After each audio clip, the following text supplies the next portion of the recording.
नमस्कार नीलादिशय media live को स्वागत करुछि मु अली भारती।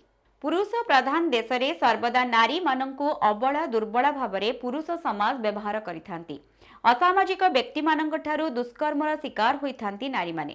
विशेषकर स्कूल कॉलेज पढ़ुआ झियो मानंक क्षेत्र में यही समस्या अधिक मात्रा रे देखा दै थाए। एणु झियो माने आत्म सुरक्षा तालीम ग्रहण करी निजको सुरक्षित रखिबा सह अन्य मानंकर मध्य सहायक होई परिबे बोली ऋषिमाल उच्च माध्यमिक विद्यालय रे एक अभिनव प्रयास जेउथिरे आयोजित तालीम शिविर रे उच्च माध्यमिक विद्यालयर प्रथम वर्षर समस्त छात्री जोगदे तालीम ग्रहण करिबा पाई बैठक अनुष्ठित होइथिला। एही कार्यक्रमटी कंधमाल जिला दारिंगबाड़ी ब्लॉक अंतर्गत ब्राह्मणी गाँव में अनुष्ठित हो जाइछि। एही अवसर रे उच्च माध्यमिक विद्यालयर अध्यक्ष देवराज बलियार सिंह सभापतित्व रे एक बैठक अनुष्ठित होइथिला, जेउथिरे मुख्य अतिथि भाबरे ओडिया अध्यापक दिवाकर बेहेरा जोग देइथिले।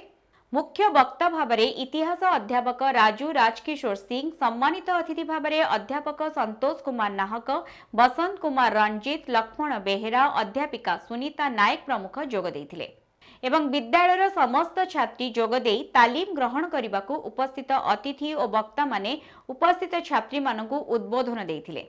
एही आत्म सुरक्षा तालीम प्रदान करबा पई ब्रह्मपुर ठारू 2 जण मास्टर ट्रेनर आशाराणी और अंबिका पाणिग्राही उपस्थित रही सप्ताह व्यापी तालीम प्रदान करिवार कार्यक्रम रही।